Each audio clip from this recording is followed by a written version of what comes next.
Estas son las notas y por lo general mis comentarios siempre van a ser de esta forma. Voy a colocar los puntos de la tarea, le voy a colocar un porcentaje y el comentario. ¿Ya? En general estuvieron buenas las notas, sin embargo voy a hablar acerca de las que están malas. ¿Por qué se hizo así? Por ejemplo, bueno, aquí está Sebastián. Empecemos por Sebastián. Sebastián no agregó el bloque dinámico, ¿ya? Por lo tanto, de los 20% que era ese ítem, no tiene nota, ¿ya? Aquí Daniela no cumplió con las dimensiones de la arquitectura, si bien, o sea, del formato, si bien la arquitectura lo hizo bien, cuando hablo de la arquitectura es el cómo modificar la lámina para poder imprimirla, el formato en sí no tiene las medidas correctas, ¿ya? Por si acaso. En el caso acá, que fueron esos mismos errores para todos, los que tienen menos nota. Ya el Cristóbal no cumplió con dimensiones también. Y acá, además, ¿qué le faltó? Se me olvidó. Editar nota. Ah, colocó una tabla en el informe que no se ve completa, ¿ya? Entonces se les contó un 10%. Y acá fue editar nota.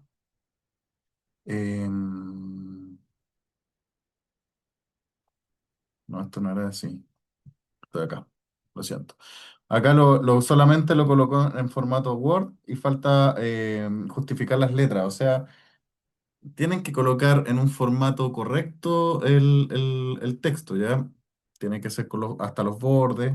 Sí, es cosa de colocar justificación nomás. No es nada más que eso.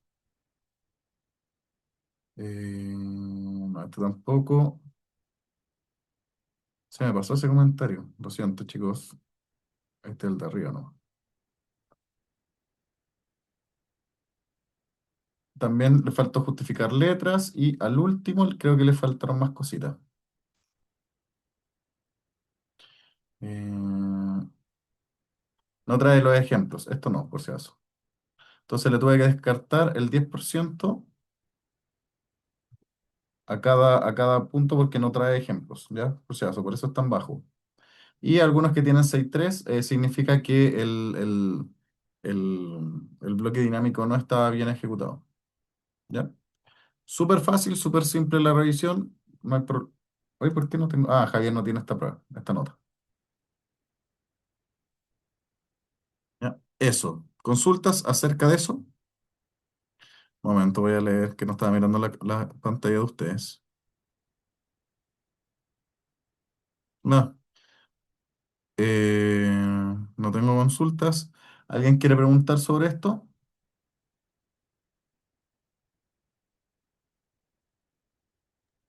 Pues acá ninguna duda, profe. Si acá está Chris.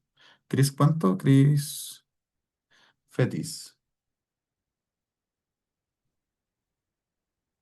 Acá está. Ahí tiene las notas. Sí, yo me atrasé, entonces no les pude hacer, no les hice descuentos, obviamente, porque no, yo me atrasé. Ya, hay que ser justo. Eso. Bueno, entonces, hoy es 4. Voy a pasar lista. Está Cristóbal, está Daniela. Ya. Acá entonces, Daniela X, Cristóbal está Fetis. Acá. Listo. Daniel, Felipe, Vázquez y Gonzalo. Felipe Vázquez, Velázquez, Gonzalo. Daniel, ¿cuánto? Dani Tello. Acá, acá. Está Gonzalo, no lo veo. Ahí está Gonzalo. Gonzalo, Joaquín Ureta, Joaquín, Matías, Astarco y Oscar. Matías acá y Oscar acá.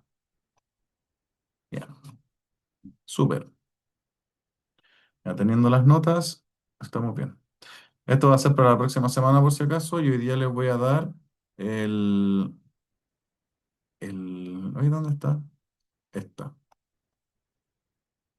Ya, sí.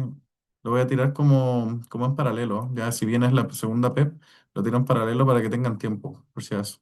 Y después la próxima semana les voy a dar lo del pliego técnico. ¿Cuál van a hacer cada uno? Necesito avanzar un poquito en eso. ¿Sí? ¿Preguntas sobre eso? ¿Nada? Ok. Profe, yo sí veo mis láminas en los tamaños correctos, no sé por qué usted dice que no. Veamos. Sí, no tengo problema. Eh, Al ver el PDF, todas las láminas están como de la más grande a la más pequeña con los formatos típicos. sí, sí, sí, sí, sí, sí. Pero al verlos en el CAD no están bien configuradas. Pero se plotearon bien, pues entonces, ¿cómo? Porque la entrega era PDF y CAD. Y yo le voy a explicar por qué no está bien. No se Ya, preocupe. entonces el ploteo tenía, bueno, ahí no entendí yo entonces, porque la idea era hacer las láminas ploteadas en tamaño, pero en el CAD no sé por qué no sería como... Ya, cuando usted plotea, por ejemplo acá, que se entienda que no estoy en contra de ustedes a todo esto, por si acaso.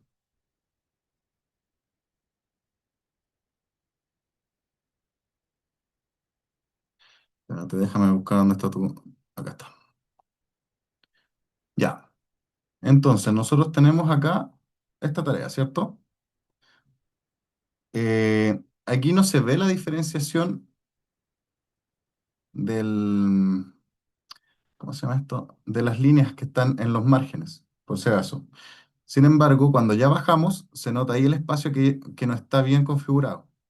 Entonces, cuando yo veo eso, aquí también, abajo y arriba, yo digo, ya, esto no debería estar pasando. ¿Ves? Ahí se van agrandando mientras más se agranda. Entonces, yo fui a revisar lo que está en el CAD, ¿ya? Y en el CAD, aquí este es suyo, ¿no? Déjame ver. Sí, este es suyo. En el CAD, si nos vamos a 4A, tendríamos que. Este es suyo, ¿cierto? Que ya abrí muchos. Me parece. Debería decir tarea uno. Sé que hay varios hacen tarea uno.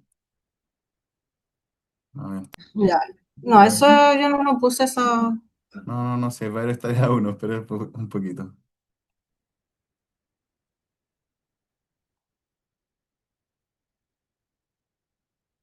Entonces,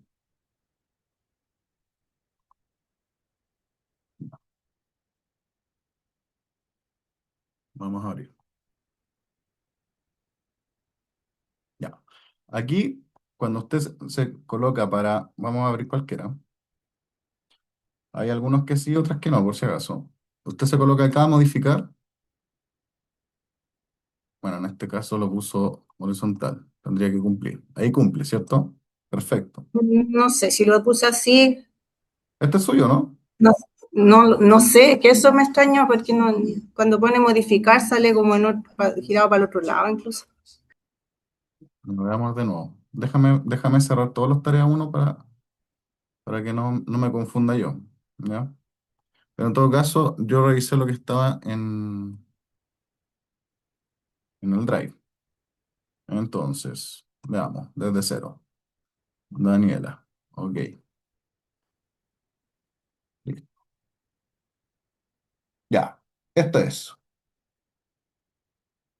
Si le vamos acá, aquí está. No, este no es el que revisé.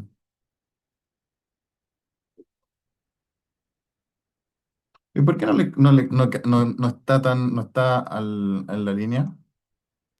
No sé, pues, profe, por eso explíqueme. Pero si no lo hice yo, pues. Pero O sea, así cuando yo vi uno lo hace uno. en el programa, queda así, pues, o sea, el ploteado queda bien, pero si bien modificar, así queda, pues, Ah, entonces porque usted yo ya, no ya. soy dibujante, pues, No, profe. lo que pasa es que usted le puso ajustar escala y centrado. Y cuando le saca eso, el programa inmediatamente le está diciendo, ¿sabe qué? Los dimensionamientos acá no están correctos. ¿Ya? Veamos, este es el A3. Modificar. ¿El A3 qué dimensiones son? 420, ¿cierto? Y 297. Sí, sí, lo había visto. Entonces, si nos colocamos acá, lo voy a hacer de esta forma para que no haya confusiones, ¿ya?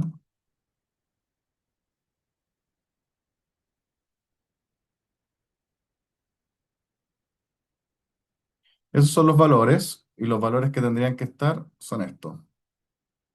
Estábamos usando solamente el programa por si acaso. 420 y 297. ¿Sí? 460 y 317. ¿Ya? Ya, ¿y por qué pasa eso si yo le puse el full bleed y todo y ajusté a la ventana? Como que no queda bien Por lo configurado el mismo, programa, pues. porque usted ajustó la ventana. Ese es el problema. El problema es que no hizo el dibujo como con las dimensiones que corresponde. Ahora, usted me dice, claro, pero al imprimirlo sale ok. Yo le puedo decir sí, perfecto. Pero como usted tiene malas las medidas acá, no va a disponer de los espacios adecuados del plano. No sé si me explico sobre eso. Y no sé qué es esa Sí, mire, yo línea. cuando dibujé los formatos, partí con el rectángulo del medio, o sea, del interior, digamos, con las dimensiones y le agregué los márgenes de hoja, Es que claro, digamos, hacia afuera. porque si usted lo pone de esta Y forma, no le da. Este es de la uno. Entonces, si yo le pregunto a usted, ¿esto debería estar bien? ahí yo tengo la duda porque la hoja, a ver, con el margen y todo, ¿debe estar dentro del formato o es del formato el margen hacia afuera? Ya, entonces le pregunto, ¿cuál es su formato? ¿Es el que estoy Es que sí, seleccionando pues eso es lo ahora? que yo no sé, por eso le pregunto, pues, así como le digo, no soy dibujante, entonces no sé si, a ver, ese dice A1, Sí, entonces el correcto. A1 cuenta desde el borde interno o desde el borde Ah, no, externo, claro, eso es es que mi duda. eso estaba en el video y en la clase. Lo que se indicó fue que el borde externo es el valor de las dimensiones del plot, ¿ya? Del formato. O sea, las que tienen que coincidir con el formato son estas, las que están por fuera, Ya, ¿sí? entonces yo lo hice al revés, eso es. Posiblemente. Veamos, puede ser, pues veamos. No me di la de adentro. Sería esta, ¿cierto?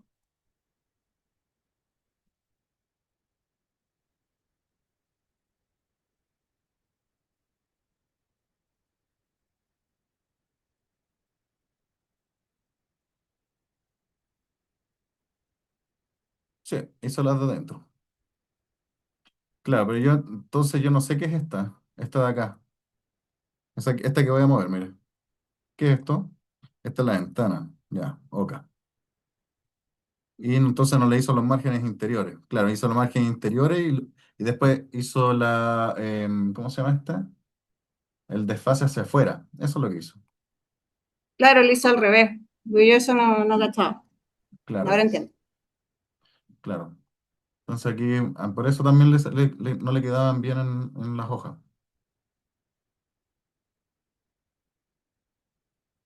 Ya. No.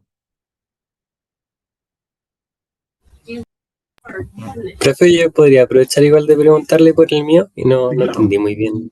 Sí, claro, sí estamos en esto. Ya, gracias. Daniela, Cristóbal ¿está ok Feliz. con por qué está malo? Sí, ahí entendí que lo hice al revés. Ya, bien. Ya. ¿Habló recién? ¿Quién? Cristóbal Feliz. Cristóbal Félix.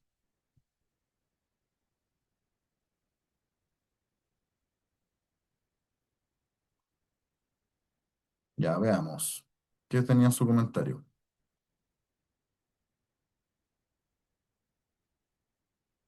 Dice,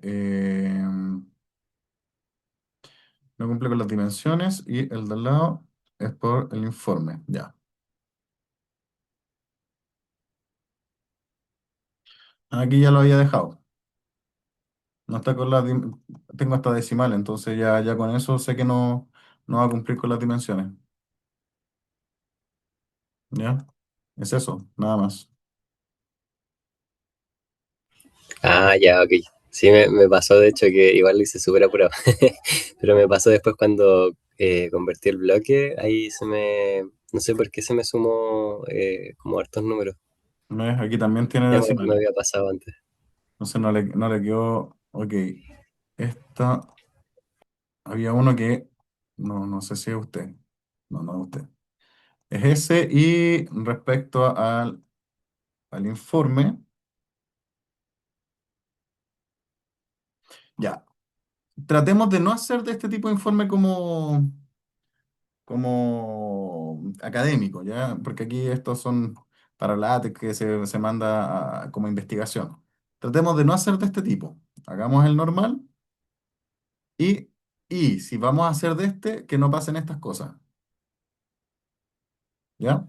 Ya, ya, ok. ¿Ok? Si no, no es nada más que eso. Ahora, claro, ustedes me van a decir, oye, que estricto el profe, sí, pues está bien, pues sí, las tareas que di eran súper simples, entonces tengo que ser estricto en lo simple. Sí, no, se entiende. Pero gracias por el feedback, profe. Ya, igual lo voy a subir. Sí, sí se usa con el látex eso, pero es para, no tengo la palabra ahora, es para ensayos o para oh, investigaciones académicas, eso se ve, pero ya en este tipo de presentación no mucho. Y si lo hace ya, ok. Si no se demora más, sigue haciéndolo.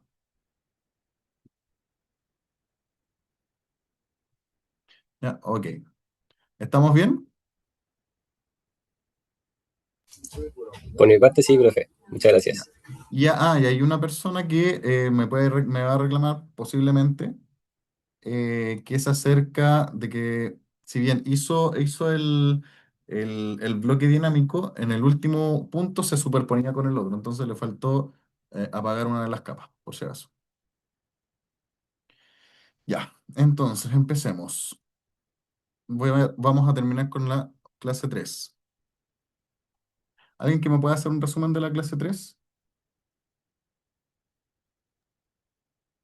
Acá yo le doy un resumen, profe. Se habló lo que es la gestión de la verdad de un project manager en general y habló un poco del RIC 1 en Palme. Habló un poco de lo que era el PMO, de qué se componía el PMO, que es un departamento básicamente de apoyo a otra área. También hablamos lo que es un director de proyecto, que básicamente es el encargado de la definición que se cumplan en elementos de control. Hablamos de su responsabilidad y las competencias que tiene el director de proyecto. Hablamos también y definimos lo que era un jefe y un líder, donde un jefe es una persona más autoritaria y el líder más empático. También hablamos lo que fue, bueno, el director de proyecto versus lo que tiene un PMO, donde definimos que el director concreta objetivos específicos del proyecto, mientras el PMO gestiona los cambios significativos al alcance de un programa. También hablamos lo que es bueno, o definimos lo que es misión y visión, donde en misión lo definimos qué es lo que yo quiero hacer y la visión, cómo lo quiero hacer. Hablamos también lo que son las comunicaciones de las organizaciones, donde eso abarca el Office 365, el Autodesk 360, Workspace de Google. Hablamos también lo que es la estructura organizacional y después nos desglosamos a lo que es el REC 1 de Empalme. Ok, súper bien, súper bien. ¿Alguien con alguna duda de la clase anterior?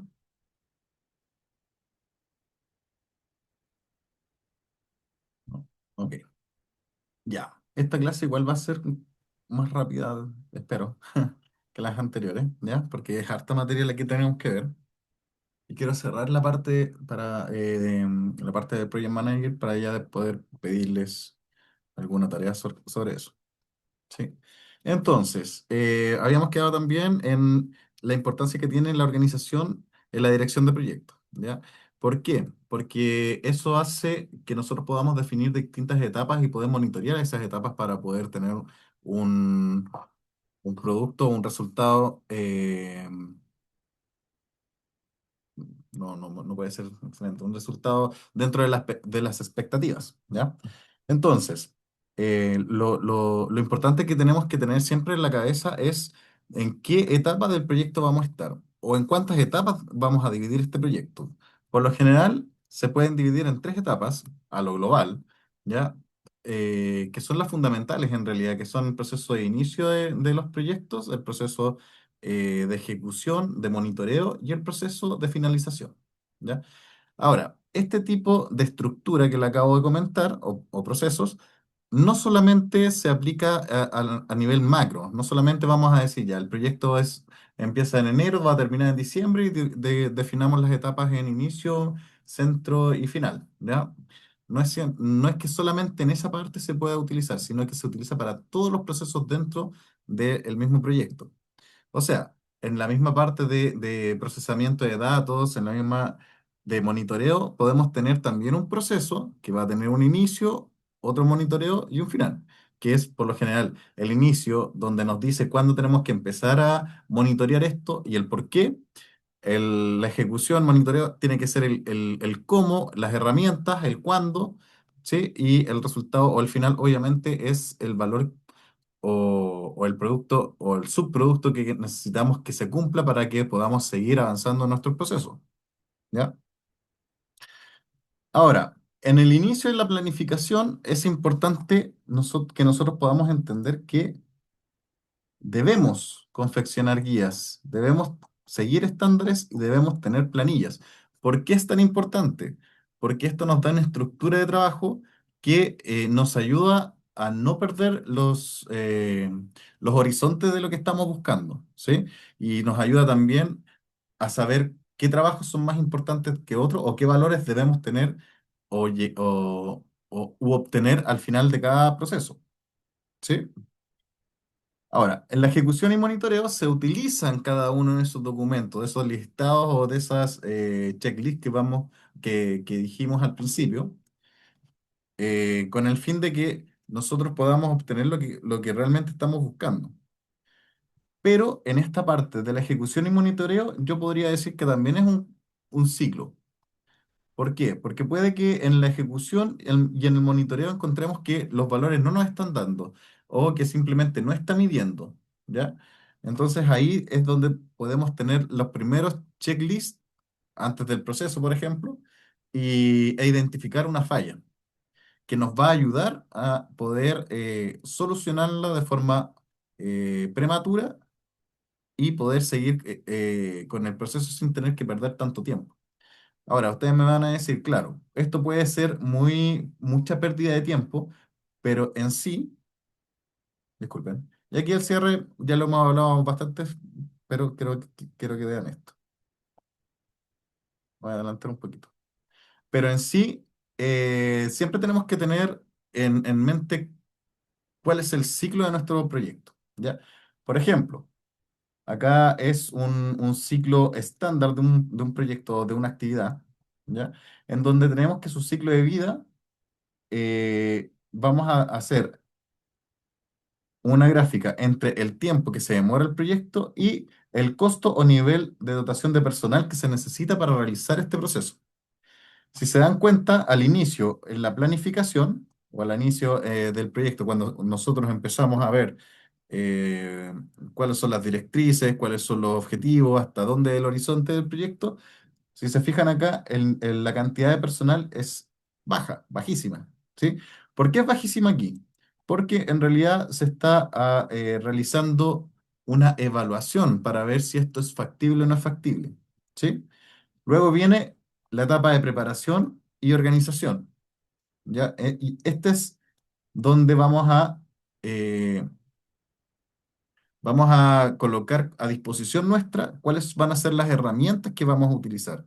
Sí, vamos a tener algunos entregables, cuáles son esos entregables, cuáles son los templates, cuáles son los tiempos que tenemos que utilizar para esos entregables, qué vamos a medir, qué nos solicita el cliente, cuáles son las mejores herramientas a utilizar para que el cliente quede satisfecho. Y también para que el producto sea comprobado de que se obtuvo con la calidad que se necesita, etcétera. Estas dos partes son las que definen en sí cada una de las etapas y herramientas que se van a utilizar para el desarrollo del proyecto. Y acá en la ejecución vemos que obviamente la cantidad de personas aumenta. Esto es debido a que como ya tenemos un proceso definido, ya podemos organizar el grupo de personas para cada una de las tareas. Y para el cierre de proyecto ya solamente se necesita a las personas que estuvieron a cargo, ¿cierto? Que pueden desarrollar los informes finales y evaluar si el producto va a llegar a puerto de buena forma o no, ¿correcto? Y sin embargo, si nosotros vemos este gráfico, con este gráfico es lo que yo quería comentarles, y por eso me vine para acá es el grado de riesgo que nosotros tenemos al hacer algún cambio en, en la estructura del proyecto o en la definición del proyecto. Entonces, si se dan cuenta acá, este gráfico que indica cuál es el personal o cuánta persona se necesita, acá solamente habla de números, por si acaso, no si la persona hace muchos procesos, no, no, solamente cantidad. Y lo comparan con esto. Obviamente, al principio de todo proyecto vamos a tener un nivel de incertidumbre muy alto y los costos de cambio muy bajos. ¿Por qué? Porque no se ha realizado mucho en ese proyecto. Sin embargo, a medida que nosotros vamos avanzando en eso, vamos viendo que los costos de cambio son muy, muy, muy elevados. Ahora, tenemos un punto de equilibrio en donde decimos, chuta, ya nosotros vamos a un buen ritmo y tenemos una definición de lo que es el proyecto en sí. Entonces ya después de este punto no vamos a tener mucha incertidumbre de cómo va el proyecto porque ya lo definimos correctamente. Yo creo que ya aquí es más o menos donde ya está bien definido. Pero sin embargo hacemos un cambio, tendríamos que posiblemente modificar alguna definición que se logró por este punto. Y eso significa que se necesite, o sea, sea muy costoso ese cambio. ¿Ok? Denme un ejemplo, por favor, eh, de cuándo ocurre un cambio aquí. ¿Qué podría salir mal? ¿Qué puntos? Porque estos costos de cambio no solamente tienen que ver con costos monetarios, por si acaso, sino costos en tiempo, costos en realizar nuevas actividades, en recontratar gente, ¿ya? Deme un ejemplo. ¿A quién se le ocurre algo? Esto puede ser una falla en el proyecto, ¿Cómo? puede ser una falla, por ejemplo, no sé, están implementando o modificando un tablero eléctrico y no sé, tiene un cortocircuito por ahí y se accidenta una gente, Ah, una puede falla. ser. Sí, una falla, Ya, esa falla, sigamos su ejemplo, esa falla es eh, debido al diseño del proyecto o es una falla por operación? En realidad no hay operación acá, por, sino por diseño. ya. Claro, yo estaba pensando en operación. Por ejemplo, no sé, que estén modificando una instalación ya hecha, por ejemplo. Ah, ya, Y no sé, están haciendo la maniobra y justo no se tienen que hacer una modificación en un tablero. Y en esa modificación del tablero no se hace un cortocircuito operando breaker. claro, eso sí, pero eso ya es en operación. Ahora, todo esto estamos hablando de cuando se está construyendo un proyecto, ¿ya? Antes de la operación, Ah, ya. antes de ser entregado al cliente. Por ejemplo, se está haciendo un edificio, un edificio de 10 pisos. Estamos terminando el piso 6 y nos damos cuenta que por temas de diseño de las fundaciones no dejamos espacios para el sistema de alcantarillado. ¿Qué se hace ahí? Por qué nos va a golpear con fuerza eso? Porque hay que Sería entrar a como un modificar. imprevisto. ¿Cómo? Sería como un imprevisto. Porque posiblemente, bueno, aquí si bien estamos hablando de cambios programados, no porque no nos dimos cuenta, eh, claramente aquí vamos a tener que, en primer lugar, y posiblemente parar las obras que tengamos que colocar o agregar peso arriba en el edificio, posiblemente, no sé, dado que vamos a tener que modificar las fundaciones, reforzar por un lado, excavar por otro lado para poder hacer que el sistema de agua potable o aguas servidas eh, pueda ser instalado debajo del edificio, ¿ya? Entonces, claro, si ese problema lo hubiésemos visto acá, ok, no importa, nos demoramos un poquito más, empezamos a trabajar en otro lado, no sé, aplanamos este sector, hacemos las fundaciones de cierta forma o simplemente demolemos, claro, simplemente demolemos y no hay mucho problema. Y como el compañero bien dice acá, tenemos que ver también en la parte logística, porque posiblemente, y suponiendo que la enferradura que se utiliza en esas fundaciones para un edificio sea de características especiales, y no sé, pues la entrega de nueva enferradura significa 3 semanas de demora, eso también impacta mucho lo que es el tema de el costo del proyecto. ¿Por qué? Porque vamos a tener que desplazar muchas actividades, no, puede que no todas, pero muchas actividades 3 semanas, si es que no se puede seguir avanzando en otras. ¿Sí? Entonces, a esto se le llama ciclo de vida del proyecto y tiene mucho que ver em, con esto, disculpe, con la ejecución y el monitoreo, ejecución, monitoreo y control del proyecto en sí. ¿Ya? Entonces, por eso nosotros debemos siempre asegurar cada etapa del proceso con una retroalimentación y con una evaluación, ¿sí? Para no llegar, eh, por así decirlo, al final de 2 etapas o 3 etapas y darnos cuenta que en la primera, etapas consecutivas obviamente o traslapadas, no estábamos cumpliendo con lo que necesitamos cumplir, ¿ya? Por eso es tan importante. Bueno, este es el PMO, que es la base de conocimiento de la empresa, lo que hablábamos la semana pasada, ¿sí? Es donde nosotros vamos a tener, comillas, nuestra biblioteca que nos va a servir para mejorar procesos, para utilizar o para agregar. ¿Sí? Ahora, bueno, en los factores ambientales de la empresa sí, ok, ya lo coloqué aquí para que lo tengan un poco en vista, pero en sí una buena organización no debería tener mucha influencia los factores, ¿ya?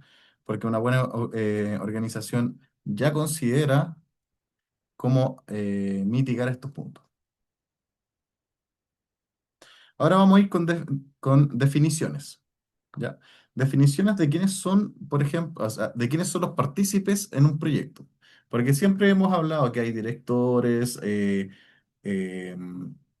hay empleados, hay directores pueden ser de proyectos, pueden ser de programas, pueden ser Ay, siempre se me olvida el otro, la semana pasada también, no, la anterior pasada también me pasó. Era programas, proyectos y...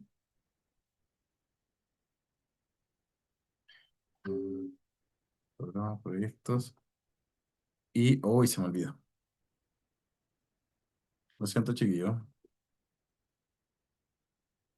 Ah, no, lo tengo acá. Programas, proyectos y... ¿Hoy nadie se acuerda?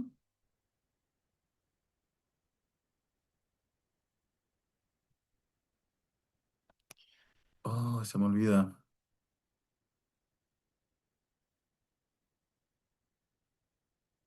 Ah, no lo puedo dejar pasar. Lo siento. El portafolio, ¿no? Portafolio, sí. Programa, proyecto y portafolio. ¿Ya? Pero, ¿qué pasa en cada uno de ellos? ¿O qué pasa? ¿O quién pide que se haga un proyecto? ¿Quién los ejecuta? ¿Cómo nosotros vemos la parte ya más administrativa ¿ok? Entonces, para eso vamos a hacer algunas definiciones nosotros ahora, ¿sí? Unas defini- una de ellas es el patrocinador. Con esto solamente, ¿quién de ustedes puede definir qué es un patrocinador?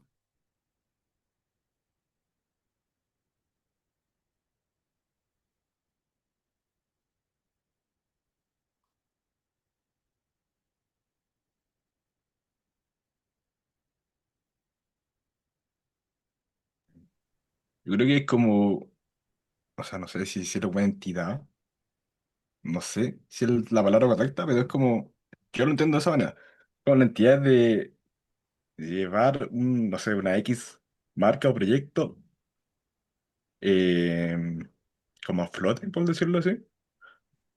o, o tratar de comercializarlo, por decirlo así. Tratar de comerciar. ¿Ya? ¿Sí? Así lo veo yo, un patrocinador, sí.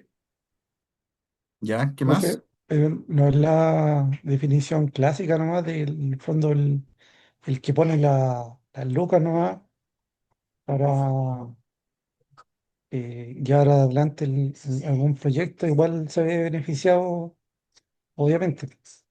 Sí, puede ser, pero hay una cosa que nosotros debamos entender, que el patrocinador es el interesado, ¿ya? Es el que necesita que el proyecto se lleve a cabo, ¿ya? Entonces, teniendo eso en mente, un patrocinador puede ser interno o externo, ¿ya? ¿Por qué quién me da un ejemplo de un patrocinador interno?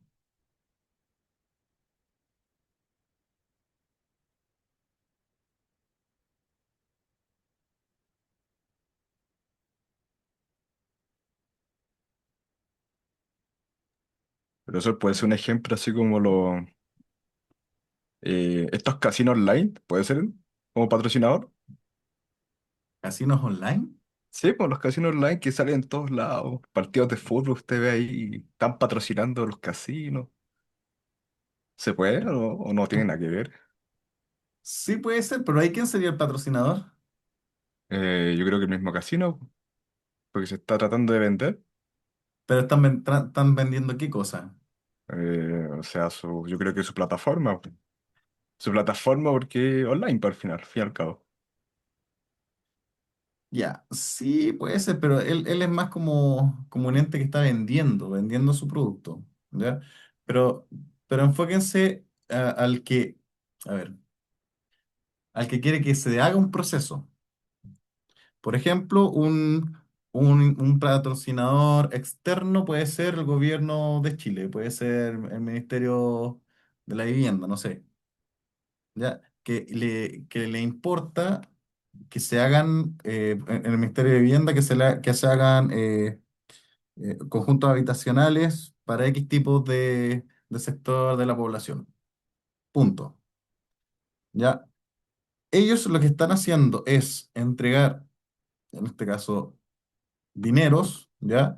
Ayudarlos con temas de permisos en el sentido de orientación, no en de aprobación por si acaso. Posiblemente también les dé un listado de proveedores para las distintas etapas de compra. En fin, el patrocinador siempre es aquel que le interesa, en resumen, que le interesa que el proyecto salga a flote, ¿ya? Entregando recursos, que pueden ser recursos monetarios, recursos humanos o de material.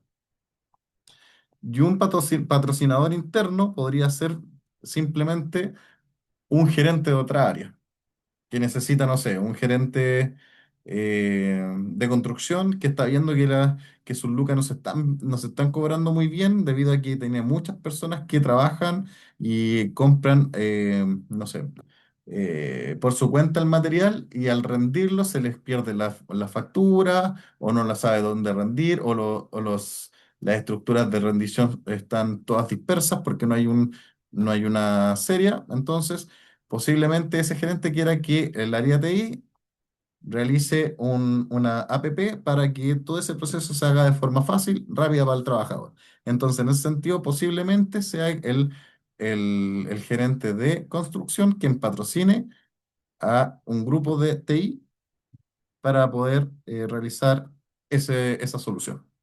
¿Ya? Ese sería un interno. Chris,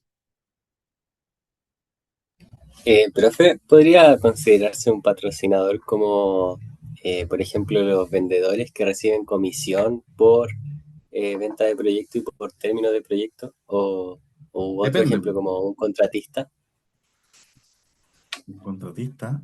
Es que depende qué foco está haciendo y qué es lo que está aportando él al proyecto. Si solamente quiere vender el proyecto, no puede ser patrocinador porque el patrocinador se define como el que aporta eh, algún recurso para que, para que este proyecto pueda salir a flote. ¿Ya? Por si acaso. ¿Profe? A un vendedor le conviene, pero no patrocina. Dime. Entonces, la palabra patrocinio entonces puede referirse a más cosas aparte de dinero, entonces. Pueden ser recursos, Claro, pueden ser personas, materiales, herramientas, etcétera, etcétera. sí. Ya. Que da recursos para el proyecto. Y obviamente es el que trata de que salga el proyecto. ¿Ya? Ay, chuta. Profe, ¿llegaría hasta esa escala nomás de gerente? O sea, no puede ser ¿Cómo? como un jefe, llegaría como a ese nivel nomás de gerencia o puede ser un jefe para abajo. Puede ser un jefe. De hecho, cuando dijeron subcontratista, creo que no entendí el ejemplo. ¿A qué se refería con subcontratista?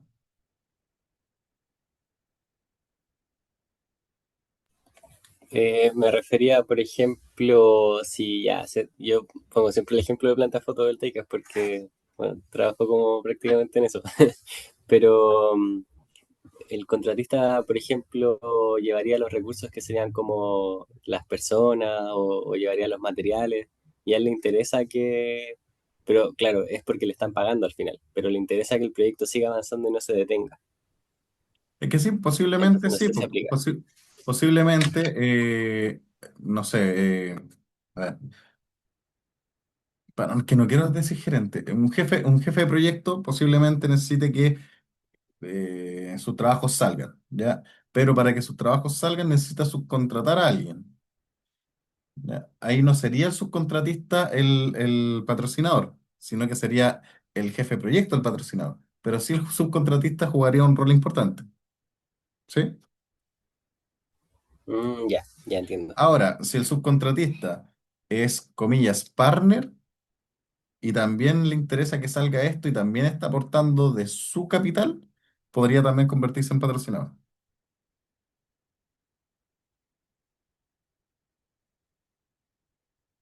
Ya. Ya, me Clientes. queda claro. Y aquí siempre tenemos el enredo. ¿Qué es un cliente? ¿Qué es un usuario? Y tengo que hacer la clase un poquito más rápida, si no, no vamos a alcanzar. ¿Ya? ¿Qué sería? En simples palabras. Cliente puede ser una organización y usuario quien, no sé, puede comprar a la organización esta. X. ¿Ya?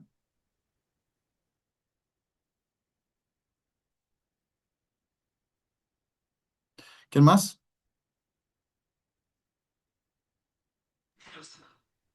El cliente generalmente el que paga. ¿Ya? Digamos que el cliente es el que Y el, solicita. sí, ¿Ya? y Y digamos también el que el usuario usuario es el que lo también, compra sí, lo compra, pero también, o sea, el o que lo usa utilice. el servicio, utiliza el Claro. servicio. Exacto. Entonces, a nivel, si lo vemos en, no sé, pues, en dibujitos, el cliente y el usuario son muy distintos, ¿ya? Para que no nos confundamos cuando vemos en algunas páginas que nos tratan como cliente y usuario, siendo que estamos comprando algo, ¿sí? El cliente es el que solicita que se realice un producto y el usuario es el que va a utilizar o comprar ese producto. Bueno, utilizar el producto. Ya, hay unas diferencias grandes, ¿sí? ¿Quién es el vendedor y quién es el socio del negocio? Aquí llegamos a los vendedores, que fue lo que salió con anterioridad. ¿Qué es un vendedor y qué es un socio de negocio?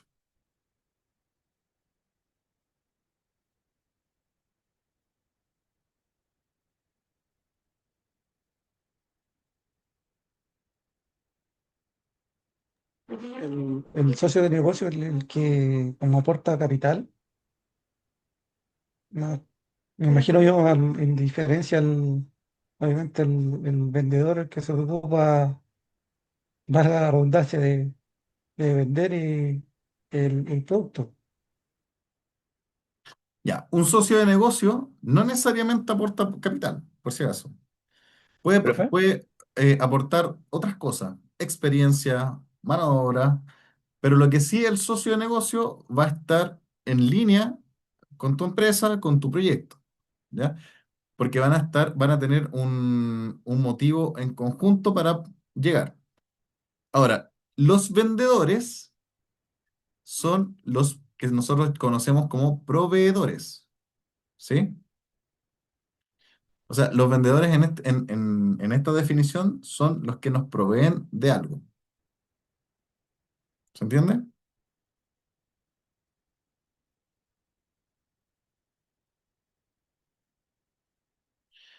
Me explico. Un proveedor o vendedor no es lo que nosotros conocemos como que llegamos a un stand, compramos un producto y chao, nos vamos. Eso nos vendió algo, ¿ya? Entonces, para nosotros es un vendedor. No.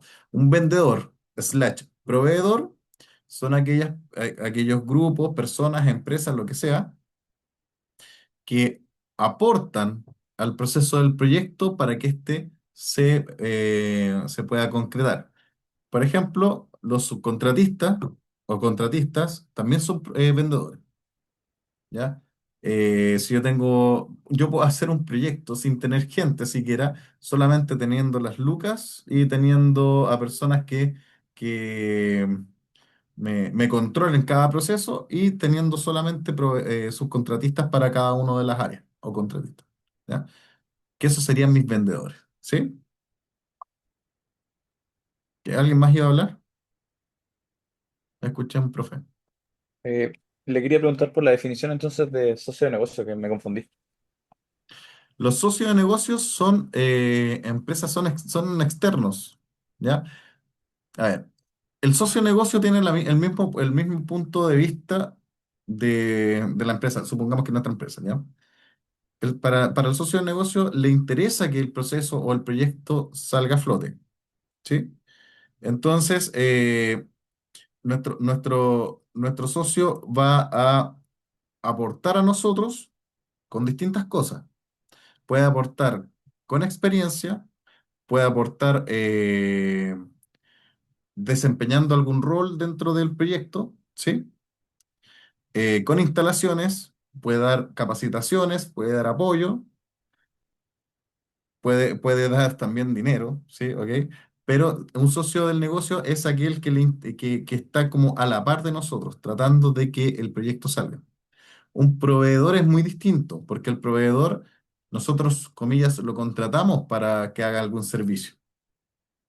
¿Sí? Es como un escalafón, comillas, un escalafón más bajo, debido a que nosotros seríamos el mandante. En cambio, un socio, ambos somos el mandante.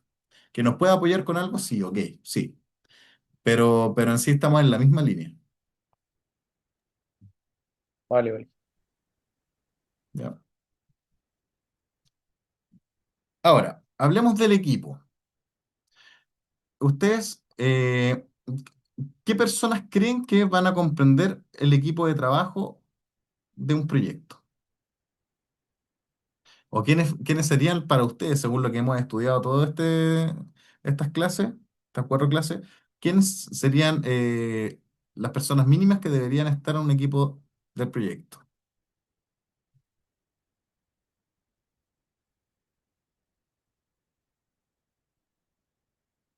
¿Y para qué? Yo me acuerdo, no sé, sería como el jefe de proyecto que se encargaría como de saber como las etapas. No sé si sería lo mismo que el project manager en realidad. ¿Ya? Jefe de departamento y eso en realidad es como lo que puedo aportar que me acuerdo, profe. No, o sea, claro, pero véanlo como si ustedes estuviesen conformando o creando una empresa, una pyme, ¿ya? Eh, ¿quiénes ustedes creen que deberían estar dentro de ese equipo de trabajo?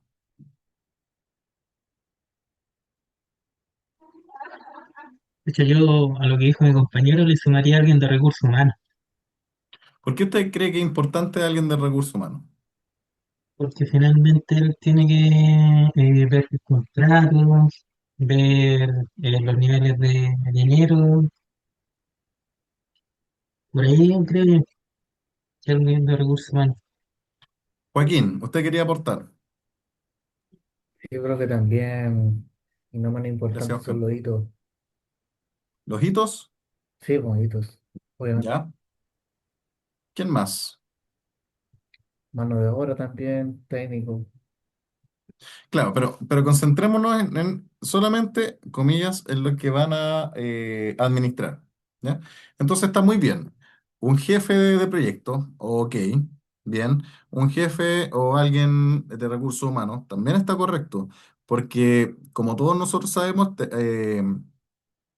no es solamente ejecutar o diseñar un proyecto, también tenemos que manejar un grupo de personas. Y ese grupo de personas va a necesitar contratos, va a necesitar temas legales, que ya sean, no sé, vacaciones, qué pasaría si se enferman, qué pasa si tenemos que cumplir con ciertos estándares de prevención de riesgo, ya tener una oficina de prevención de riesgo, ya. Yo le agregaría también claro, el coordinador de especialidades, perfecto. Como estamos hablando de proyectos de diseño, ¿ya? Podría ser un diseñador que en el caso de nosotros podría ser un dibujante proyectista, ¿sí? Podríamos tener también un controller de finanzas, que es muy necesario, etcétera. Entonces, cada vez que nosotros queramos crear un equipo, en primer lugar, tendríamos que ver para qué cosas vamos a conformar este equipo, ¿ya? ¿Cuál es el proyecto que queramos hacer? Si es hacer una nueva línea del metro, es un equipo enorme, con muchas disciplinas, ¿sí? Pero si queremos solamente instalar 5 módulos de cocina en cierto edificio, ya va siendo menos especialidades. ¿Ya? Entonces, ahí vamos viendo, ahí se tiene que ver quién va a aportar y quién no va a aportar al proyecto. ¿Ya? Bueno, están los gerentes funcionales que los vimos la vez anterior. Y el para qué se hace la gobernabilidad del proyecto, que yo creo que ya nos hemos dado cuenta que es muy necesario tener una organización no dentro, una organización capaz de poder eh, confeccionar y dirigir proyectos de forma altamente eficaz, porque en realidad, si nosotros no podemos hacer una estructura, posiblemente los proyectos, si bien pueden cumplirse, pero no se van a cumplir como se deberían hacer, tanto en tiempo, en calidad o en precio. ¿Sí? Bueno, el equipo de trabajo, claro. Hasta el momento estamos bien. Sí, profe, se Ok. va entendiendo. Ok, entonces, vamos a retomar el tema del ciclo de vida del proyecto. ¿Por qué esto es importante? Porque a ver, ¿ustedes en qué van a trabajar? Al principio puede que trabajen diseñando, una vez que salgan de la universidad. No sé, algunos van a diseñar proyectos de baja tensión, otros de media tensión, algunos van a ver flujos de potencia, otros van a ver cómo diseñar alguna líneas de alta tensión, otros se van a ir a realizar mediciones con instrumentos, ¿ok? Otros se pueden ir a control, otros simplemente con la información que se adquiera en estos cursos, puede que hagan una empresa de cualquier otra cosa, pero sí estructurada, ¿ya? Entonces, para mí, la confección de este curso es para que entiendan y vean qué es lo que se juega, cuáles son las ligas que se juegan más adelante, ¿ya? Y una eh, de estos elementos que a mí me gusta siempre enseñarles a ustedes es cómo ven el tema de las etapas que pueda tener un proceso, ¿sí? No voy a hablar tanto de proyecto porque ya tiene como mareado la palabra proyecto. Podemos hablar de proceso, ¿sí? Entonces, cuando nosotros queremos realizar algo, queremos llegar a un punto, por lo general, y muchos de ustedes ya lo han visto, no es netamente realizar una actividad y vamos a llegar, ¿ya? Son varias actividades y sobre todo para las personas que están en la parte administrativa del cuento. Tienen que manejar un conjunto de actividades que muchas veces, que lo general es así, son actividades en paralelo. Entonces, lo que a mí me interesa comunicarles es que no siempre un proceso es lineal. Un proceso puede ser con actividades paralelas, con actividades solapadas o con procesos o con actividades continuas, ¿ya? Por ejemplo, y esto es, si yo quiero, no sé, si yo quiero confeccionar una reja, lo que tengo que hacer es comprar el material, cortarlo, ¿cierto? Soldarlo, instalarlo, pintarlo, y creo que ya está. ¿Ya? No, yo no, no es por demerecer nada por si acaso, y son las etapas que se me ocurren. ¿Ya? Entonces eso sería un proceso lineal de creación de un proyecto. Sin embargo, ¿qué pasaría si esa misma reja yo le diría sí, ok, pero, pero esa reja yo le quiero instalar una puerta, ¿ya? Entonces va a ser comprar el material, soldar, instalar. Acá estoy comprando también, soldando la puerta, instalé la principal, la reja principal, y a eso le instalo la reja, y después seguimos con forma lineal, ¿ya? Entonces, solapé dos actividades, ¿sí? Ahora, ¿qué pasaría si yo digo, y me voy antes de eso? Ya, ok, ¿por qué quiero una reja? Ah, porque estoy colocando un ventanal grande. ¿Ese ventanal grande en dónde? En mi casa nueva. Porque menos mal pude comprarme un terrenito, me hice una casa. Entonces voy a tener la construcción de la casa, la instalación de la ventana y la instalación de la reja. ¿Ya? Puede que sean procesos distintos, pero que se necesite que una termine para que la otra comience. Ay, me equivoqué. Son esos dos. ¿Sí? Esos son tipos de procesos o de fases de proyectos que es importante que ustedes entiendan.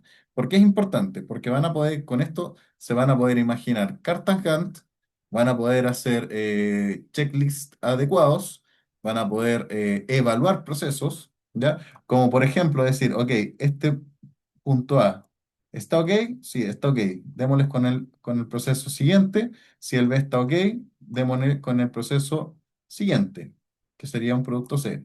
Ahora, ¿qué pasaría si estamos acá? Vamos con el A, ¿cierto? ¿El A está ok?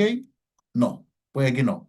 Pero sin embargo, tengo un delta, porque así lo programé, porque así nos permiten los procesos, en donde yo puedo alargar y no perder el 100% del tiempo como tendría que ser acá. ¿Ya? O simplemente esto que yo veo aquí, poder solaparlo para que nosotros le demos un delta, por si acaso B no sale como nosotros esperamos.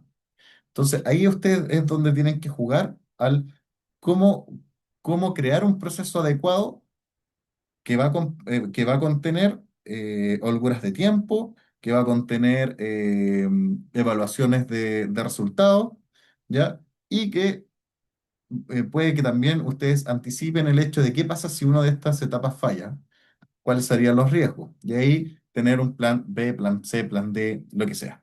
¿Sí? Por eso es necesario y muy importante saber el ciclo de vida del proyecto. Con eso saben cómo crear las etapas y con eso también pueden ver en qué parte de la vida del proyecto están y si les va a costar mucho dinero o no les va a costar dinero tener un error ahí. ¿Ok? Y esto es un poquito un poquito más grande de lo que estábamos hablando con anterioridad.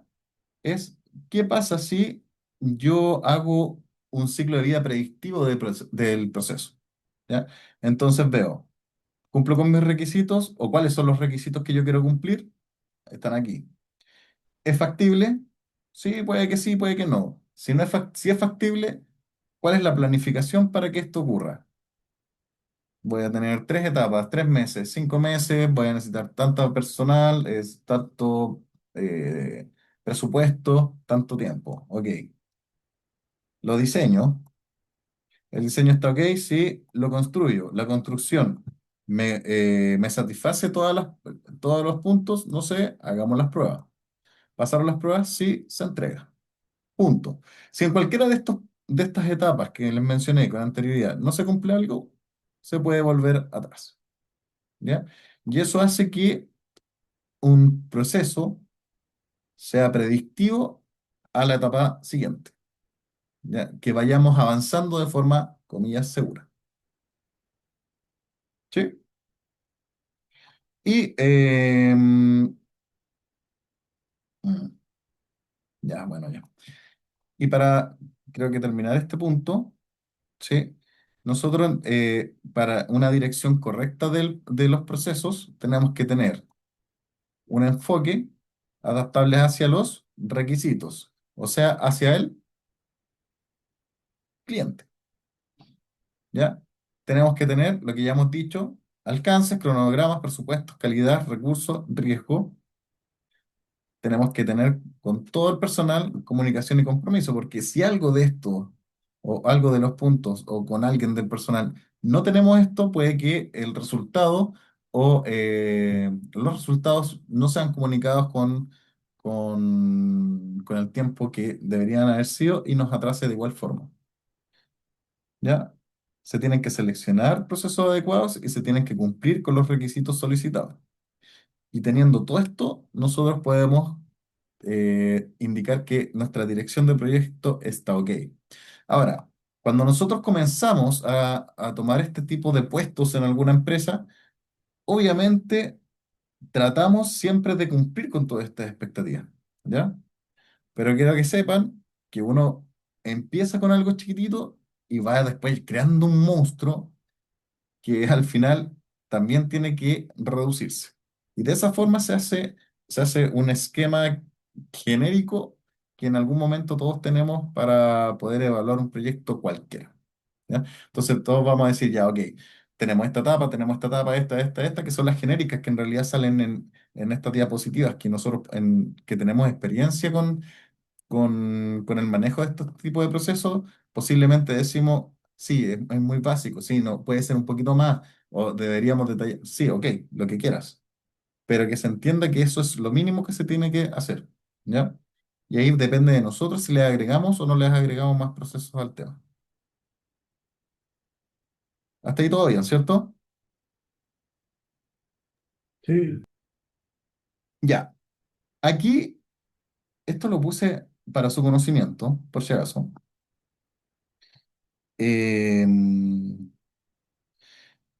Esto que ven acá se va a realizar siempre, en cualquier punto del proyecto.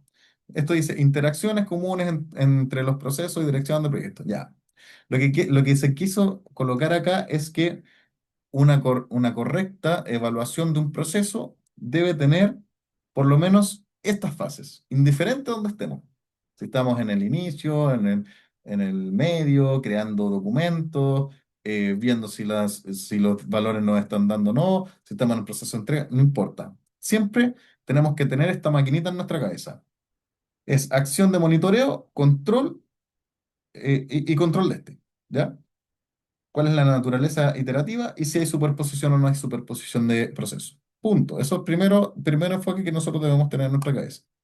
Y tenemos que decir, ok, vamos a ingresar algún valor, ¿ya? Le vamos a dar un inicio a nuestro proceso, vamos a realizar lo que nosotros anteriormente dijimos que con esas actividades vamos a cumplir lo que se nos está exigiendo, ¿ya? Entonces, seguimos acá, ejecutamos, ¿ya? Lo siento, lo siento.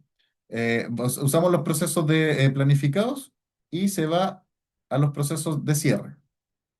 Ahora, el proceso de ejecución aquí se refiere a el proceso de evaluación, ¿ya? Por si acaso. Si nosotros ejecutamos acá y evaluamos y no encontramos algún error o no encontramos que los parámetros están fuera de las holguras, vamos al proceso de cierre de esa etapa, nada más. Y aquí, claro, aquí dicen salida de fase, salida de proyecto, lo que quieran.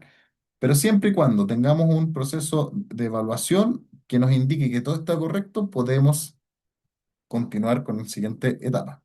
Y en todo siempre es así. Puede que sean después muy grandes, muchas cosas, lo que sea, no importa. Ese es siempre el ciclo. Empezamos, trabajamos según lo que planeamos, vemos si esto cumple con nuestros estándares y salimos. Nada más. Ok, estamos todo bien, ¿cierto? Y aquí lo que se les trata de mostrar a ustedes es eh, cómo interactúa cada grupo o cada sector que va a evaluar los procesos en el proyecto. Entonces, vamos a tener 5 grupos. Grupo de inicio, de planificación, que esto, si se recuerdan bien, es como en nuestro proceso de inicio. Este era nuestro proceso del centro, ¿cierto? Que era la ejecución. Y este, el cierre para el cliente, ¿ya? Entonces podríamos decir uno, proceso 2, proceso 3. ¿Ya? Entonces, vamos a tener obviamente un grupo de personas que les va a dar inicio, que van a hablar con el cliente, que van a ver cuáles son los horizontes, que van a ver el tema de los requisitos, etcétera, y esos mismas personas van a conversar con los otros 4 grupos, disculpen, a manera introductoria. ¿Por qué? Porque ya tienen que empezar a preparar el camino para que ellos puedan trabajar. Sin embargo, el siguiente grupo es el que planifica, ¿ya? Entonces ellos van a estar con sus actividades, y ya cuando tengan porque hasta aquí, hasta este máximo que se ve aquí, es el punto en donde dicen, ya, ok, hasta aquí necesitamos. Lo que continúa de ahí en adelante es netamente una adecuación de lo que ellos ya dijeron, como, por así decirlo, sacarle filo al lápiz, ¿ya? Entonces, eliminar lo que no nos sirve de lo que dijimos que íbamos a utilizar, especializar un poquito más lo que íbamos a utilizar y ya estamos. Y una vez que ya se tenga la documentación, y recuerde que la documentación era eh, checklist, procesos de evaluación, eh, cartas Gantt, tiempo, adecuación de dinero, etcétera, empieza el grupo de ejecución. Y una vez que el grupo de ejecución, y ojo acá, que es el que importa, que hemos estado hablando todo el tiempo, que ejecución va terminando sus actividades, sus trabajos o su cantidad de personas disminuye. Pero sin embargo, si se dan cuenta acá, siempre, y es como una campanita, siempre el grupo de proceso y monitoreo tiene que estar ahí. Y obviamente, mientras más actividades se realicen, mayor es la influencia de este grupo en el proceso. ¿Ya?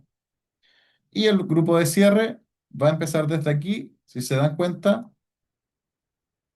desde que ya empezamos a decir, ok, hasta aquí tenemos documentación o procesos o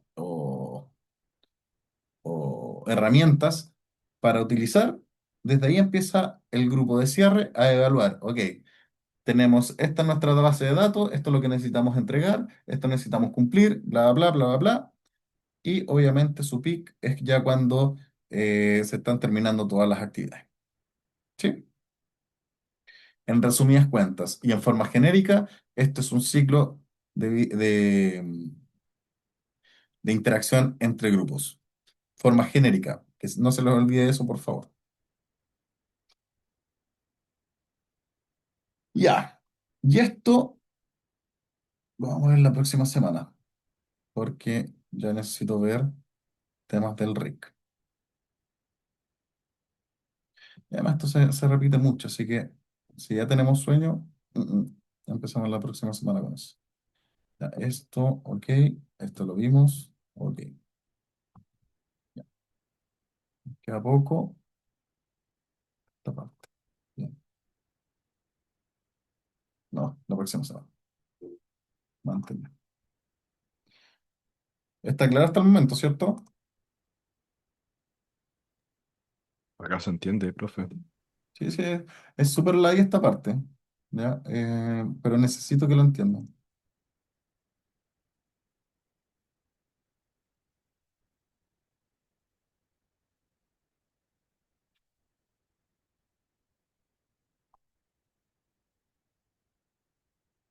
Ya. Ahora, ¿cuál es el punto? Que ya como empezamos con las RIC, ya como empezamos a ver que se puede dibujar, y si bien no todos tuvieron buenas notas en el dibujo, son súper simples los errores. Yo creo que más de la explicación que se les dio hoy día no necesitan. El, el tema de que se vio que son los comandos básicos, yo creo que todos lo saben. El tema del bloque dinámico también. Ustedes ven si lo utilizan o no lo utilizan, ya se les dio la herramienta, estamos. Entonces, desde ahora en adelante sí vamos a empezar ya un poquito más rápido y más fuerte con el tema de las RIC o normativas para el diseño de proyectos eléctricos de baja tensión. Entonces, si es que alcanzamos hoy día, empezamos con la RIC 2, 3 y 4. La RIC 4 es la más larga, entonces yo creo que la RIC 4 o la vemos en dos clases o la vemos en tres clases. Ahí depende de nosotros. Eh, pero ya con eso, yo creo, más la 10 todos estaríamos listos para hacer un proyecto eléctrico. No es más que eso. ¿Ya? Entonces, ¿quién ha escuchado de la RIC 2 o quién la ha estudiado? Que nos puede hacer un acercamiento a esto.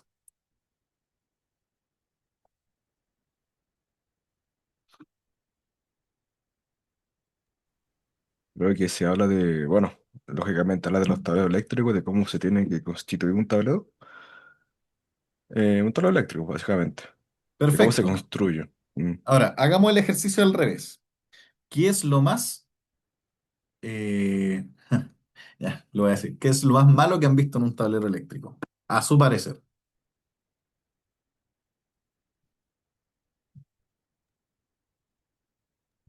De hecho, en mi caso en general, yo he visto, así como he visto tableros buenos, he visto tableros malos, po. Pero muy en general, porque hay muchos tableros que están basados en la norma antigua, como, y otros que están ahora en la actualidad. Ya, ¿quién no ha Entonces trabajado en tiene, tableros?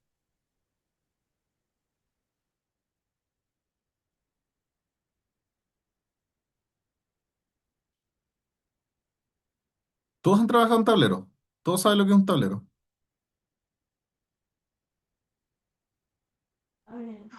Sí, profe, bueno, por mi lado, lo más malo que he visto en tablero, el número uno, el desorden. No se ¿Ya? entiende nada, y no tienen plano asociado, entonces no hay forma de como de, y que hay alguna falla de poder eh, determinarla, no están marcados.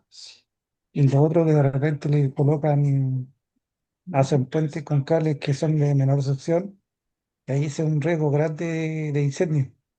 Ya, por fin alguien dice algo. Por fin alguien dice, cables de menor sección pueden provocar incendio. Bien, súper. Daniela, yo sé que usted trabajó como arquitecta y se está recién integrando, bueno, no sé si recién en realidad, puede que esté mintiendo, al mundo eléctrico. ¿Usted ha trabajado con tableros eléctricos?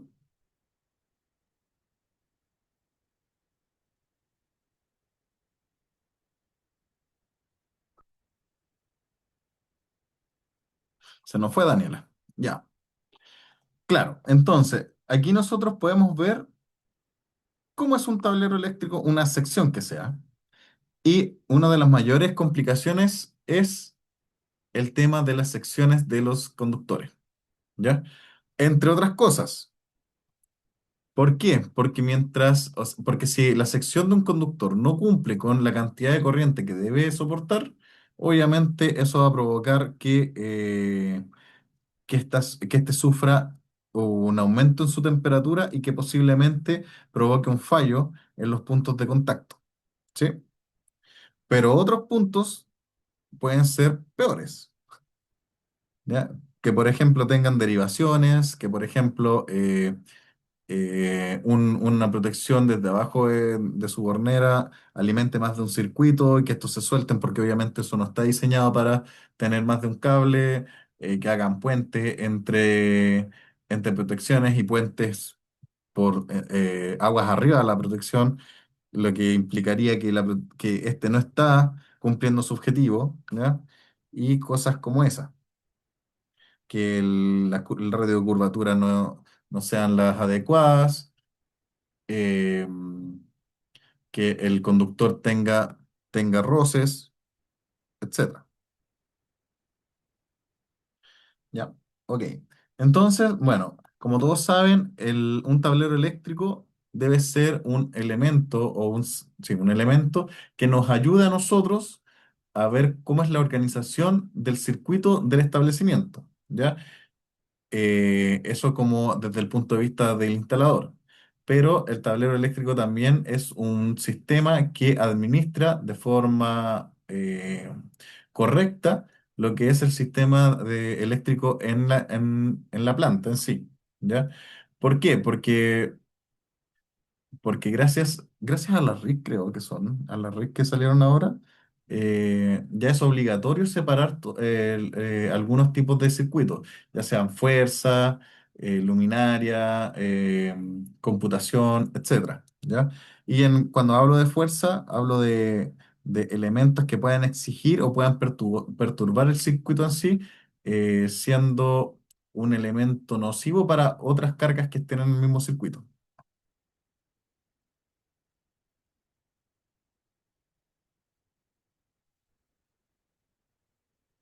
Mm, Tiene razón, ya. Por lo tanto, si un tablero cumple una función tan importante en sí, este tiene que ser instalado en lugares seguros, tiene que ser de fácil acceso para las personas están capacitadas para trabajar dentro de él, ¿ya? Eh, Debe tener una rotulación indeleble, legible, simple y comprensible. Debe tener un cuadro indicador y rotulador para identificar circuitos, números y su función. Y tiene que tener, obviamente, su unilineal actualizado. ¿Ya?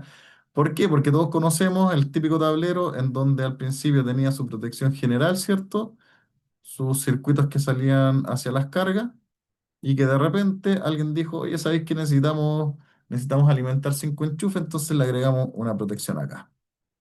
O, peor que eso, necesito alimentar 5 enchufes.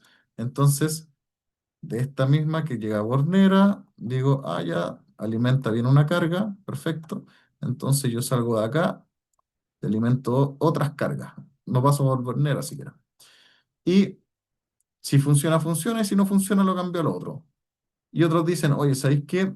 Este es de 10 amperes, pero yo necesito alimentar algo de 20 amperes. Entonces lo que hacen es colgarse acá y ahí saca. Y cuando empiezan a hacer todas esas transformaciones en un tablero, el diagrama original actualizado, o sea, unilineal original, no nos va a servir. ¿Sí? Y lo que provoca, por lo general, varias cortocircuitos, demoras en las actualizaciones, en normalización, etcétera. Y esto es lo mínimo que debería tener un tablero. ¿Ya? Los espacios de trabajo. Bueno, acá hay tablas en donde dice cuáles son los espacios que una persona tiene que tener para trabajar dentro de un tablero, ¿ya? Indica la condición uno, condición 2, condición 3. La condición uno es lugares en donde en un lado existen partes energizadas, descubiertas, y el lado opuesto es no conductor, o bien partes energizadas en ambos lados, pero protegidas convenientemente mediante cubiertas aislantes removibles. O sea, por ejemplo, hay tipos de tableros que están así, que llegan los alimentadores, una protección general, ¿cierto? Y esto alimenta unas barras y estas barras van a alimentar sus protecciones de distribución. Pero aquí nosotros tenemos una lámina o mica protectora, entonces nosotros podríamos trabajar a este lado, sí, pero tenemos que trabajar sí o sí con un espacio mínimo de 90 centímetros. ¿Ya? A eso se refieren estas tres condiciones. No se las voy a leer porque estas son condiciones que están literales. Eh, Tienen que tener. Esto también es súper importante. El acceso de los espacios de trabajo deben estar asegurados por lo menos para una entrada de ancho mínimo de 80 centímetros, ¿ya? Y una altura, disculpen, máxima de 2,20 m, salvo que la presencia de equipos de gran volumen dentro de la zona exijan mayores dimensiones, ¿ya? Pero por lo general tenemos que tener esto como mínimo y como máximo, ¿ya? Y las puertas obviamente se tienen que abrir hacia afuera, no se puede hacia adentro, porque ustedes saben, es un compartimento chiquitito. Pero, profe, ¿eso aplicaría para un tablero móvil? No, Ya, cambia la condición. hay que cambiar las condiciones, Ya. sí, ¿Profe? ¿ya? Tienen que tener 500 lux de iluminación. ¿Ya? Entonces ahora lo que se le está pidiendo es colocar lámparas dentro de el tablero, ¿Profe? ¿sí? Con respecto a lo que mencionaba Dani, también hay como alguna información con respecto a los tableros de faena. Sí, claro. Entonces, ¿tienen como otro apartado dentro del RIC para el tablero de faena? Sí, no se me apresure. Mm. Ya, vale, perfecto. ¿Ya? Ahora, ¿en este RIC o en el de especiales? Yo no lo recuerdo. ¿Ya? A ver, déjame ver algo. Estos son estos. Oh, no, no borré esas líneas. Sí, tableros móviles. Ahí están. Esos son los de faena. Sí, se lo había puesto. ¿Ya? Ok. Salas eléctricas. ¿Quién sabe lo que es una sala eléctrica?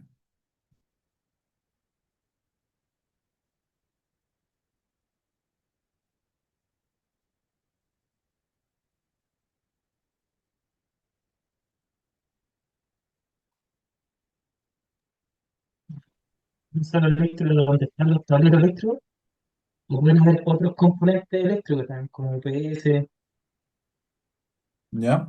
Claro, una sala batería, por eléctrica ejemplo, es algo así. es un lugar en donde netamente, y en primer lugar, entra gente capacitada para trabajar ahí. Segundo, en esta sala eléctrica van a haber componentes eléctricos que en su mayoría van a ser tableros, ¿ya? Y posiblemente hayan otros elementos como rack de comunicaciones, pueden haber UPS, pueden haber baterías, etcétera, pero como todos sabemos, para cargas distintas se tienen que hacer protecciones distintas, ¿sí? Pero por lo general una sala eléctrica debería tener tableros eléctricos, ¿ya? Entonces, eh, una sala eléctrica debe ser de uso exclusivo de instalación para equipos eléctricos. Exclusivo. Debe tener una resistencia al fuego RF 120. ¿Qué era RF 120?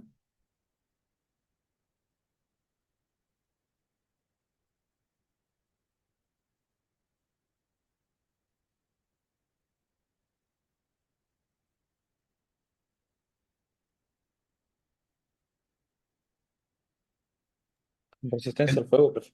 sí, pues, pero ¿qué era? ciento El veinte tiempo, minutos. ¿no? Ujú. El tiempo que se demora en consumirse. ¿O no?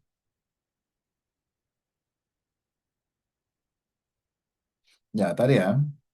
¿Qué significa eso?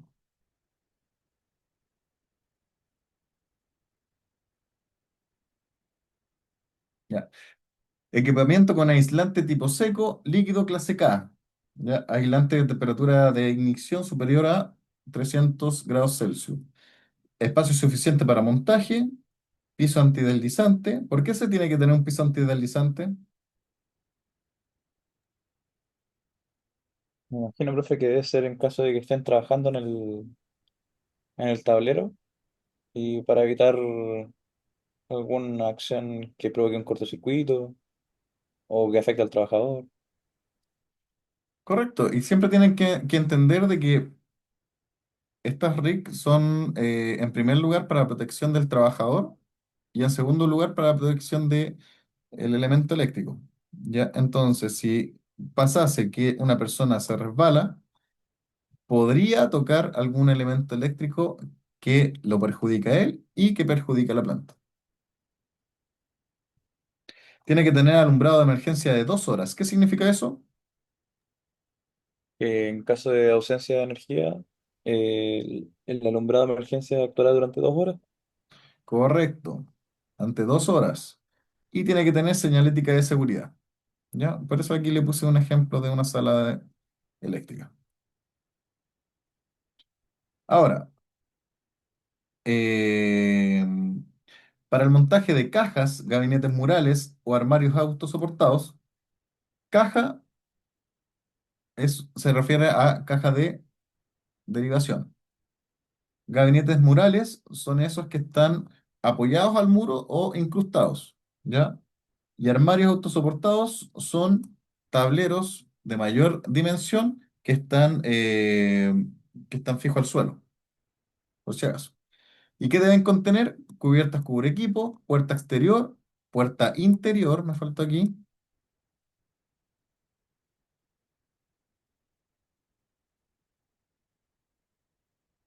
y luces piloto, ¿ya? El tamaño. El tamaño tiene que ser adecuado para el cableado, tiene que tener espacio suficiente para cableado, canalización, protecciones, las puertas y tiene que tener un área o un volumen del 25% libre, ¿ya? Aquí lo dicen de ampliación, sí, puede ser, sí, para futura ampliación, sí.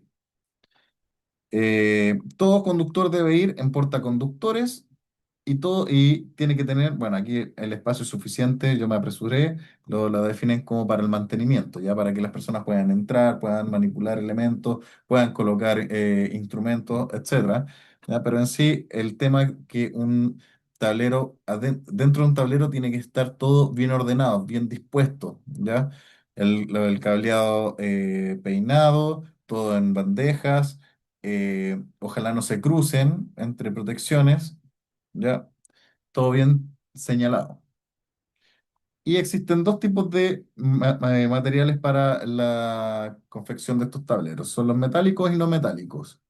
Si son metálicos, deberán ser sometidos a acabado para que garanticen una adecuada resistencia a la corrosión. Además, no sé si lo dicen más adelante, si son metálicos tienen que estar aterrizados. Tanto la tapa, la contratapa, o sea, la puerta, la contratapa y la estructura.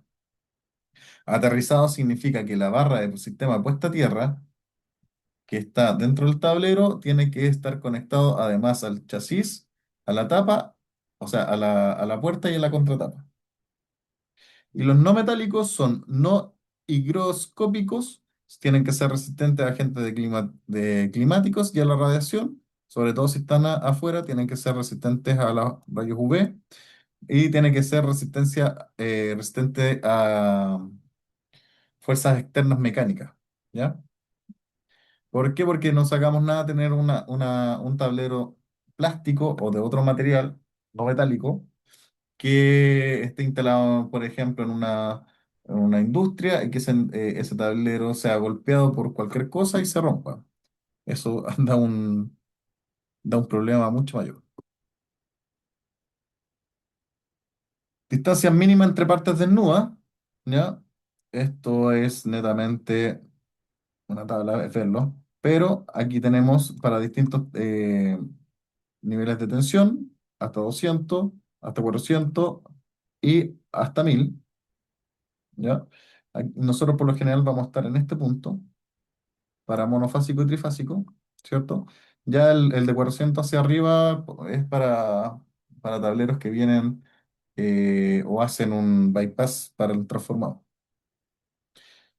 Entre distintas polaridades tendido al aire, tenemos que tener 20 milímetros, 2 centímetros de distancia mínimo. Ya, montada sobre la misma superficie, 3,5 centímetros, y para partes energizadas con respecto a tierra, 15 centímetros, o sea, las barras. Disculpen, 1,5 centímetros. Ya, y los índices de protección. No se aceptará la construcción de tableros del tipo abierto. Ojo acá. Bueno, igual es como algo obvio, pero está bien que salga en la norma. Se deberá considerar un grado mínimo IP41 para interior y para instalados al exterior pero bajo techo.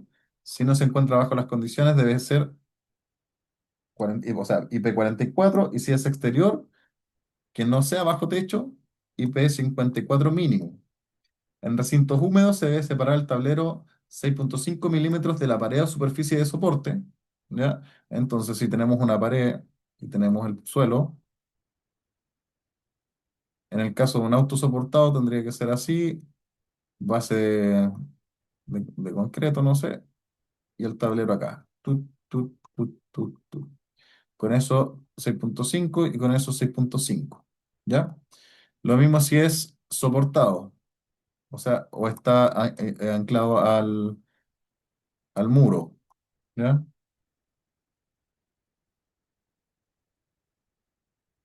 Ah, borré todo al final. También tiene que cumplir con eso, con esa distancia acá, ¿ok? Y los gabinetes o cajas de tablero instalados en lugares mojados deberán tener un grado de protección mínimo X IPX4, ¿ya? Que recuerden, bueno, se lo he dicho. Para los IP, esto es material particulado que puede resistir, y eso es la cantidad de agua que puedes soportar, agua que se le proyecta, ¿ya?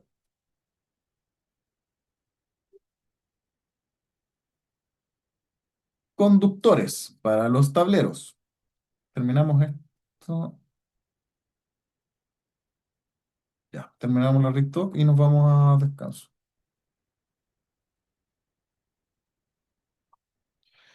Los conductores de alimentación que lleguen a un tablero deben hacerlo a los dispositivos de comando o protección o, en su defecto, a barras de distribución. ¿Ya? ¿Qué significa eso? Que si ustedes tienen un tablero y llegan alimentadores, tienen la opción de llegar directamente a la protección general o a las barras.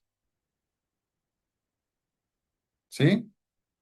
El cableado interno del tablero se deberá dimensionar de acuerdo a las tablas de capacidad de transporte que lo vamos a ver más adelante de la RIS 4, que eso tiene que ver con el amperaje, o sea, la capacidad de cada conductor, y posiblemente se les tenga que también agregar los factores de corrección debido al agrupamiento en canalización. Cada conductor deberá quedar protegido a la sobrecarga y el cortocircuito. ¿Ya? ¿Cuál es la diferencia entre la sobrecarga y cuál es la diferencia del cortocircuito? ¿Quién me lo puede explicar?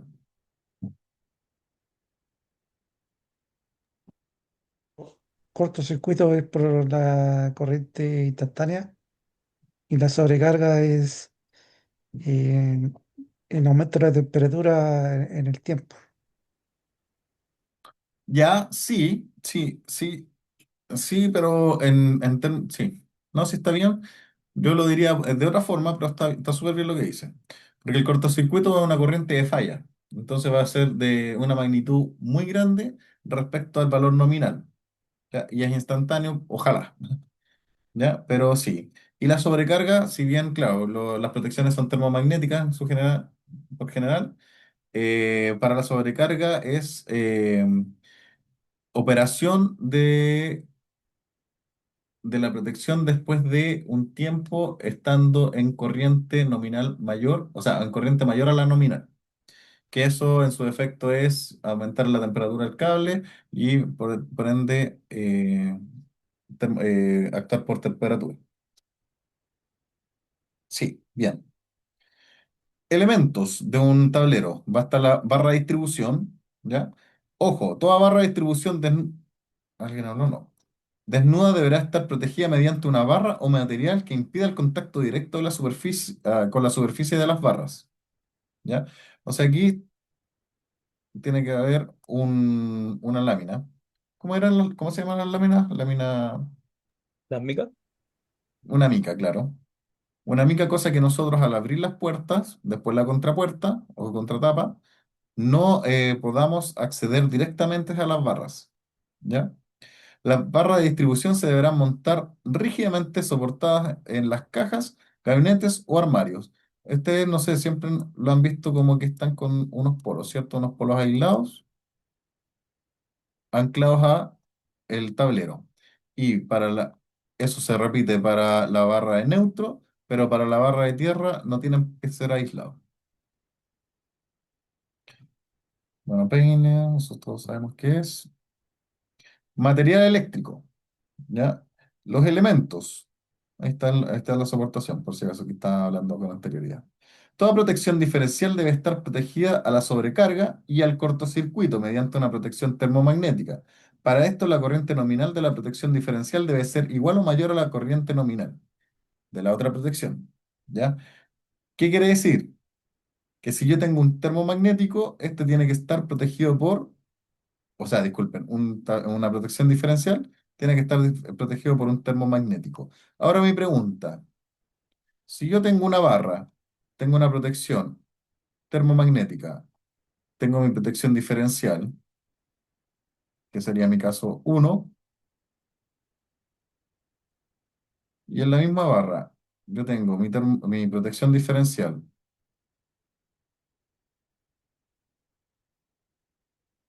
tengo mi termomagnético, y usted va de hito. ¿Cuál situación es la correcta?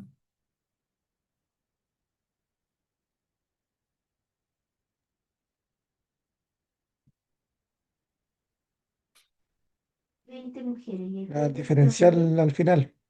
Momento, para que sea más rápido. Este es uno y este es dos. ¿Cuál situación La es 2. correcta? La ¿El 2? 2. ¿Por Sí. qué? Porque la falla, o sea, cuando las protecciones despejan la falla viene desde el transformador. Contrario a Siempre. lo que se piensa que uno lo conecta no al final del circuito, sino que viene desde arriba, desde la distribución. O sea, tiene que operar primero el interruptor automático. Ya, ya, ok. ¿Por qué eso sería correcto?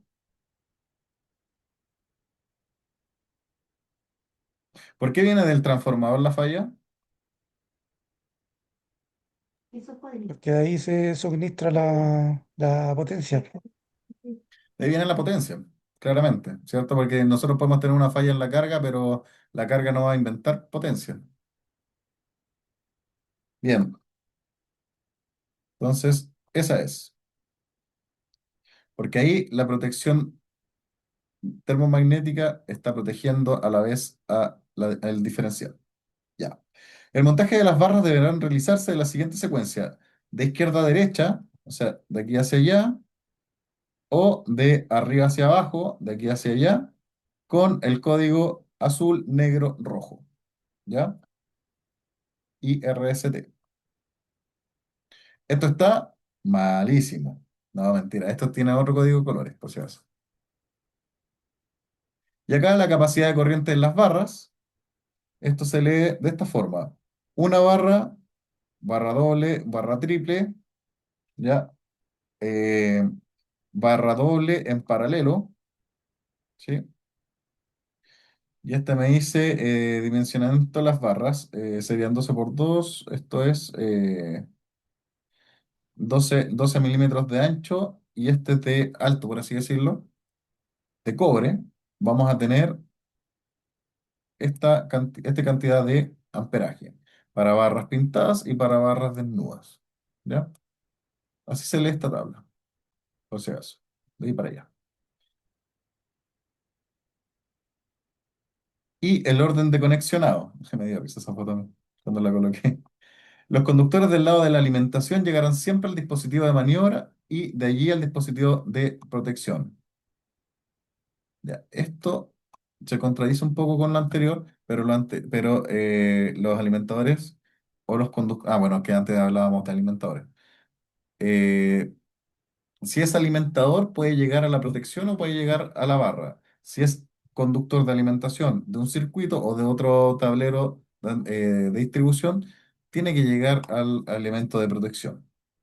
En tableros, en tableros, para los seccionadores e interruptores termomagnéticos montados verticalmente, o sea, así, los conductores de alimentación deben llegar siempre por los contactos fijos del disyuntor, acá, y salir hacia la carga. En tableros en donde los seccionadores e interruptores térmicos montados horizontalmente, así, la conexión de estos se hará directamente a las barras y la que se dispondrá en una disposición vertical. Así, barra, conexión, carga. ¿Ya? O puede ser la barra al otro lado, por si acaso. Y aquí es donde vamos a empezar con las definiciones que ya son un poquito más entrete. Tablero general. ¿Quién me define qué es un tablero general?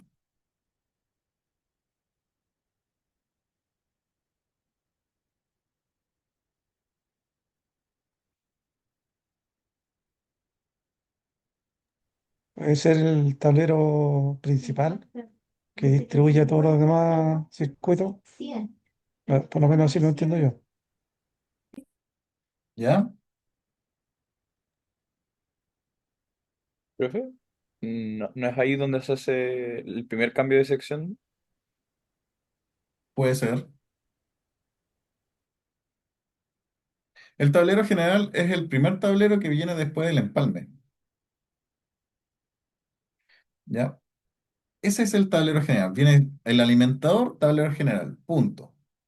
Si hay más de un tablero dentro de un establecimiento, el que acabo de nombrar es el tablero general y los otros son tableros de distribución. Ahora, como aquí dice, puede haber un tablero general auxiliar. Sí, ok. ¿Por qué? Porque puede que esta distancia no se cumpla. Disculpen, no, eso fue tonto de mi lado, estaba pensando en otra cosa. Puede que el tablero general esté muy lejano a la carga, ¿ya? Y necesitamos colocar otro tablero entre el tablero general y el tablero de distribución para disminuir secciones, para disminuir lo que sea, debido a caída de tensión y debido a distancia. Puede haber un tablero general auxiliar, ¿ya? Para derivar subalimentadores, ¿sí? Pero por lo general siempre tenemos solamente un tablero general y los otros son de distribución, ¿ok? Y los tableros de distribución tienen como máximo 25 circuitos. Anteriormente creo que eran 48 o 42, no me acuerdo.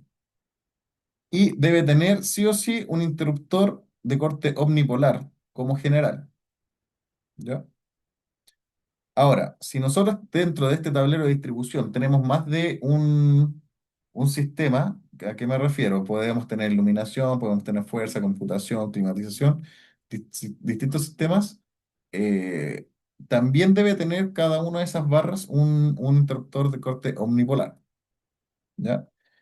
Y los tableros de distribución eh, que estén instalados en aeropuertos, grandes hoteles, locales de espectáculos, centros comerciales y edificios de gran altura, siempre tienen que tener un general de corte omnipolar, una protección general, o sea, disculpe, diferencial general con una sensibilidad de 300 miliamperes, ¿ya? Esos que son más grandecitos y que tienen su toroide para poder medir este diferencial, y un dispositivo de detección de falla de arco eléctrico, para este caso. Siempre. No hay excusa. ¿Ya?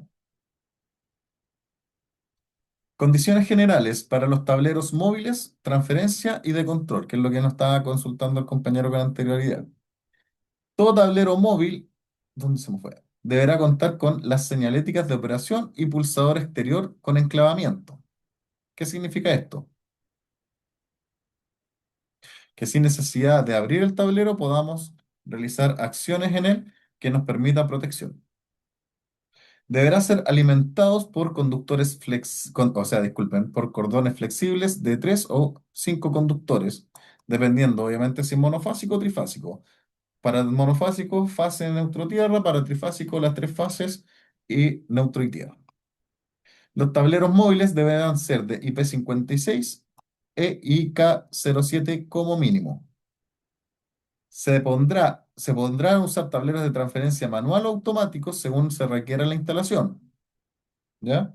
Y en edificios de más de 5 pisos que cuente con un sistema de emergencia de respaldo con transferencia automática y o un sistema de autogeneración, se deberá obligatoriamente, cuando dice se deberá, es obligatorio, Implementar un sistema de desconexión mediante una botonera ubicada en el acceso principal del recinto.